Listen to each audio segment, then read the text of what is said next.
The biggest things is when they write something like, and the 10 cars sped through downtown LA, you know, well, that's thousands of dollars worth of expense.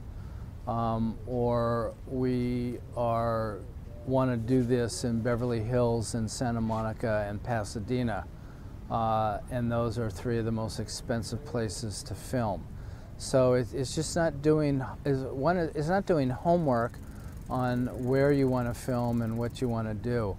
So again, it's not involving a location manager on doing your homework and the logistics of what you want to film and how you want to film it.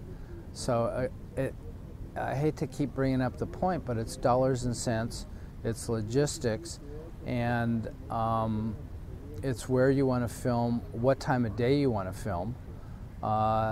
After 10 o'clock at a lot of places, it takes signatures, and it's a lot more cost involved, for instance, and people just don't do their homework.